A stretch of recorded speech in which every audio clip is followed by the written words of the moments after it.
فإن فلسطين والمسجد الأقصى عقيدة عندنا نحن المسلمين، عقيدة عندنا نحن المسلمين، يجب أن نعيش ونتربى ونموت على هذه العقيدة لعلنا يتقبل الله منا بإذنه. Bapak Ibu semua, hadirin semuanya yang kami hormati.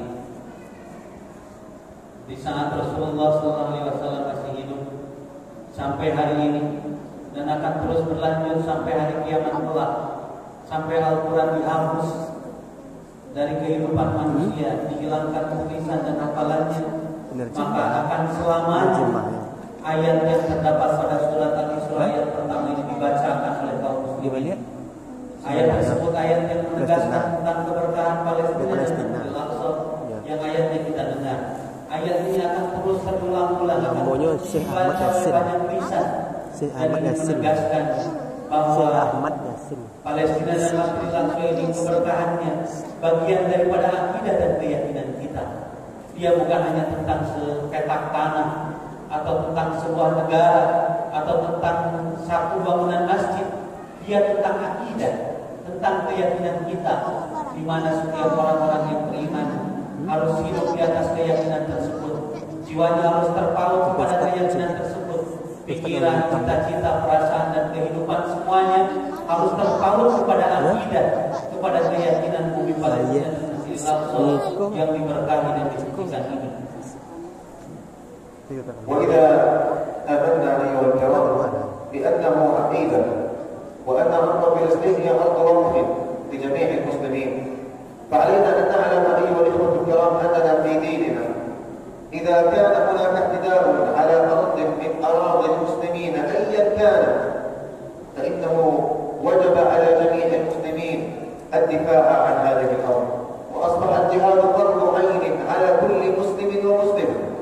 فما بالكم أيها الإخوة حينما يكون الاعتداء على أشرف بقعة في هذا الأرض، في هذه الأرض وفي هذا الدين، وعلى المسجد الأقصى المبارك الذي هو أولى القبلتين وتالي المسجدين وتالي الحرمين الشريفين. Setelah kita menyadari bahwa tentang Palestina dan Masjidil Aqsa ini tentang keyakinan, maka yang berikutnya hal yang harus dipahami bahwa Palestina ini bukan hanya milik orang Palestina. Begitupun Masjidil Aqsa bukan hanya milik orang Palestina. Dia itu merupakan bumi yang milik kaum muslimin semuanya. Di zaman Umar bin Khattab radhiyallahu anhu telah ditetapkan sebagai tanah wakaf milik kaum muslimin semuanya. Catat bapak-bapak, ibu-ibu, bahwa Palestina dan Masjidil Aqsa ini bukan hanya milik orang Palestina, tapi milik kaum muslimin semuanya. Hingga bila terjadi sesuatu kepada Palestina dan Masjidil Aqsa, sungguh kewajiban untuk membela, menjaga amanah ini bukan hanya kewajiban orang Palestina, tapi kewajiban seluruh kaum muslimin di setiap penjuru dunia. Bila terjadi penindasan, penganiayaan, penghinaan, diinjak-injak kesuciannya, maka seluruh kaum muslimin wajib memperhatikan dan bersikap akan kondisi yang terjadi seperti yang terjadi hari ini di Palestina dan Masjidil Aqsa.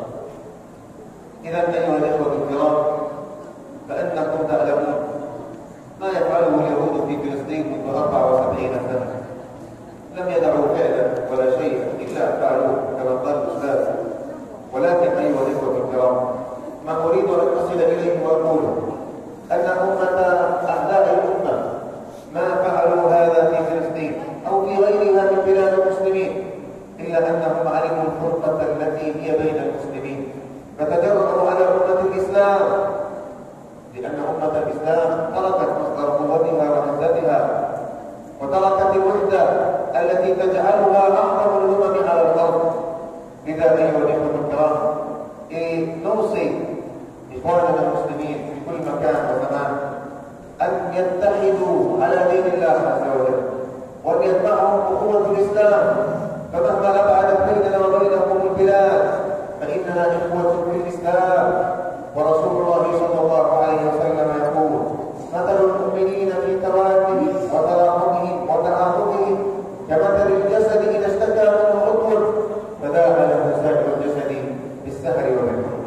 فعودوا أيها الإخوة إلى وحدتكم، وعودوا أيها المسلمون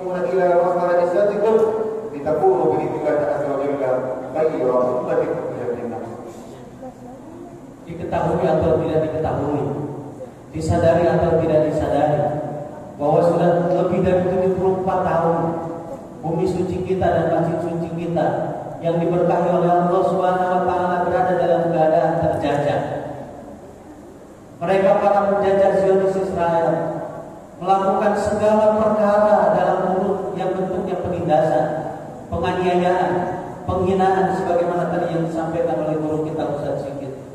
Mereka melakukan banyak hal yang menghinakan Masjidil Aqsa dan Palestina. Hadirin wa iman rahimakumullah. Terkait kondisi penjajahan ini, maka ada hal yang sebetulnya sangat ditakuti oleh para penjajah, di mana bila kaum muslimin bersatu, bila kaum muslimin bergandengan tangan, bila kaum muslimin sepakat bersama memperhatikan membela Palestina dan Masjidil Aqsa, sungguh ini perkara yang begitu ditakuti oleh para penjajah. Tapi memang ini bukan perkara yang mudah. Setiap kita perlu bersabar untuk memberikan penyadaran.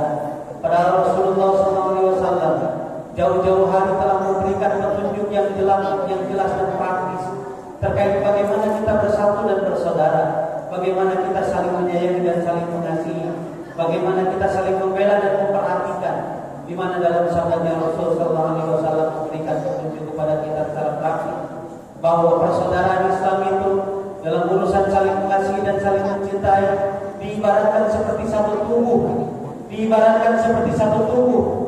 Bila satu bagian tubuh terluka, maka bagian tubuh yang lain akan merespon dengan demam dan sulit tidur. Begitulah seharusnya kita. Bila terjadi sesuatu kepada saudara kita, maka semua kaum muslimin wajib bereaksi, wajib mengambil sikap, karena persatuan dan kesatuan itu merupakan sumber kekuatan kita kaum muslimin. Maka marilah kembali kepada bersatu, kepada persatuan, kepada persaudaraan yang telah diajarkan dari iman terbesar dalam Islam. اعلموا أيها الإخوة أن إخوانكم في فلسطين ما زالوا منذ ذلك الوقت يدافعون عن أرض فلسطين، عن أرض الإصلاح والمعراج، عن المسجد الأقصى المبارك، ويقدمون في سبيل ذلك أغلى ما يملكون من أموالهم وبيوتهم وأموالهم وأولادهم وأقوامهم، كل ذلك رخيصا في سبيل الله عز وجل وفي سبيل أرضهم والمسلمين ومقدساتهم. وأقول هناك كثير من الإخوة المسلمين الذين يتمنون أن يأتوا إلى فلسطين يجاهدوا فيها ويرابطوا على أرضها وينالوا أجر الكرام. Saudara-saudara kita di Palestina atas izin Allah Subhanahu wa taala, mereka diberi kekuatan. Sudah puluhan tahun berdiri tegak di garis terdepan, menjaga bumi wakaf kaum muslimin, mewakili seluruh kaum muslimin yang ada di dunia. Ini sudah terjadi puluhan tahun sampai hari ini, dan insya Allah akan terus terjadi sampai Palestina dan Masjidil Aqsa merdeka. Hadirin wa iman rahimakumullah, begitu banyak kaum muslimin yang tersadarkan, alhamdulillah, ingin membela Palestina dan Masjidil Aqsa, tapi sebagiannya tidak mengetahui, tidak paham bagaimana cara menunaikan kewajiban kepada Masjidil Aqsa dan Palestina. ولكن أيها الإخوة الكرام، بإمكان كثير من أولئك الناس وبإمكان كل المسلمين أن ينالوا أجر الرضا والجهاد في فلسطين. كيف ذلك؟ يكون بأربع خطوات سأقولها لكم الآن إن شاء الله. Terkait Palestina dan Masjidil Aqsa yang terjadi sampai hari ini, semua ini peluang dari Allah Subhanahu wa taala. Ini kesempatan dari Allah Subhanahu wa taala agar kaum muslimin di tempat yang lain di luar Palestina dan Masjidil Aqsa bisa mendapatkan pahala jihad dan pahala ribat. Terkait bagaimana cara mendapatkan pahala ribat dan pahala jihad ini untuk Palestina dan Masjidil Aqsa, saya akan menjelaskan bentuk penilaiannya dalam 4 bentuk. Insya Allah akan saya sampaikan sekarang.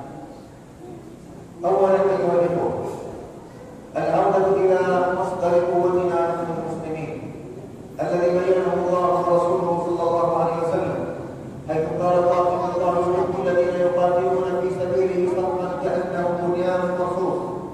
وقد قال صلى الله عليه وسلم، وقد قال رسول الله صلى الله عليه وسلم في هذا الباب أيضا عن تركت فيكم ما تمسكتم به لن تضلوا بعدي أبدا كتاب الله وسنتي. فعلينا أيها الإخوة الكرام أن نعود إلى مصدر قوتنا وعزتنا، وأن نلتزم بكتاب ربنا، وأن نتخرج وأن نصلي صلاتنا، وأن نكون عبادا صالحين بإذن الله تعالى. Cara memberikan kewajiban kita kepada Palestina dan Masjidil Aqsa, yang pertama, yang utama, yang akan melandasi kewajiban-kewajiban yang lain adalah kembali kepada Al-Quran dan As-Sunnah. Kembali memperhatikan agama ini yang merupakan sumber kekuatan kita kaum muslimin, yang merupakan sumber wibawa, sumber kemuliaan, sumber keniscayaan. Maka marilah kembali kepada Quran dan Sunnah ini, yang di dalam Al-Quran dan Sunnah ini ada ajaran terkait perjuangan yang benar. Di antara ajaran perjuangan yang benar itu adalah di mana Allah Subhanahu wa taala berfirman, sesungguhnya Allah mencintai orang-orang beriman yang berjuang, berbaris-baris, bersatu padu, saling menguatkan dan saling meneguhkan sebagaimana sebuah bangunan. Rasulullah SAW bersabda, aku tinggalkan 2 perkara untuk kalian, yang bila kalian berpegang teguh kepada 2 perkara ini, selama-lamanya kalian tidak akan pernah tersesat, tidak akan pernah salah jalan, tidak akan pernah terhina, tidak akan pernah direndahkan. 2 perkara tersebut adalah Al-Quran dan Sunnah. Maka mari kita kembali kepada Al-Quran dan Sunnah, serta memperhatikan agama ini yang merupakan sumber utama kekuatan kita, kewibawaan kita, dan kemuliaan kita. أما ثانيا أيها الإخوة فهو أن نؤلف هذا الدين وأن ننشر ثقافة. يجب أن تكون عندنا نحن المسلمين وعند أولادنا وأطفالنا وإخواننا وأصدقائنا وجيراننا، ننشر حب فلسطين، وننشر أن هذه الأرض أرضه، وأن هذه المقدسات مقدساته، حتى يخرج جيلا عظيما يحب المسجد الأقصى ويحب فلسطين، وكذلك يحب بلاده ويكون قادرا على أن يدافع عن أرضه في أي زمان ومكان. Yang kedua, cara menunaikan kewajiban kita kepada Palestina dan Masjidil Aqsa ini dengan cara membina generasi penerus kita, membina anak-anak kita, mengajarkan kepada mereka terkait Palestina dan Masjidil Aqsa, menanamkan benih cinta kepada Palestina dan Masjidil Aqsa, agar mereka suatu saat kelak selain mencintai negara tempat tinggalnya di Indonesia ini juga yang kami cintai, mereka juga siap untuk membela Palestina dan Masjidil Aqsa. Dan yang berikutnya, sebarkan informasi terkait Palestina dan Masjidil Aqsa kepada saudara-saudara kita, teman-teman kita, orang-orang dekat kita, dan seluruh relasi-relasi yang ada hubungannya dengan kita. Sampaikan terkait Palestina dan Masjidil Aqsa. Sebarkan bahwa kita wajib mencintai Palestina dan Masjidil Aqsa serta membelanya, agar Palestina dan Masjidil Aqsa tidak hilang dari pikiran dan hati generasi penerus kita serta orang-orang beriman yang lainnya. أما ثالثا فهو الدعاء بما أمرنا به الله عز وجل ورسوله، حيث قال صلى الله عليه وسلم سلاح المؤمن الدعاء. الدعاء سلاح المؤمن. لذلك أيها الإخوة الكرام علينا أن نتوجه إلى الله عز وجل في صلواتنا كل يوم، في قيام ليلنا، في صيامنا، ندعو الله عز وجل في كل آن وفرصة أن يحرر الله بلاد المسلمين، أن يحرر الله فلسطين، أن ينصر الله المجاهدين، أن يحرر المسجد الأقصى المبارك، لعل الله عز وجل يستجيب منكم هذه الدعوة. Yang ketiga, cara menunaikan kewajiban terhadap Palestina dan Masjidil Aqsa dengan cara tidak melupakan doa. Doa itu jangan lupa bapak-bapak, ibu-ibu. Doa itu senjata terbaik yang Allah anugerahkan untuk kita. Senjata yang tidak ada tandingannya. Betapapun senjata-senjata dari banyak negara telah mencapai tingkat-tingkat kecanggihannya, tapi tetap senjata doa itu senjata yang tak tertanding. Maka menghadap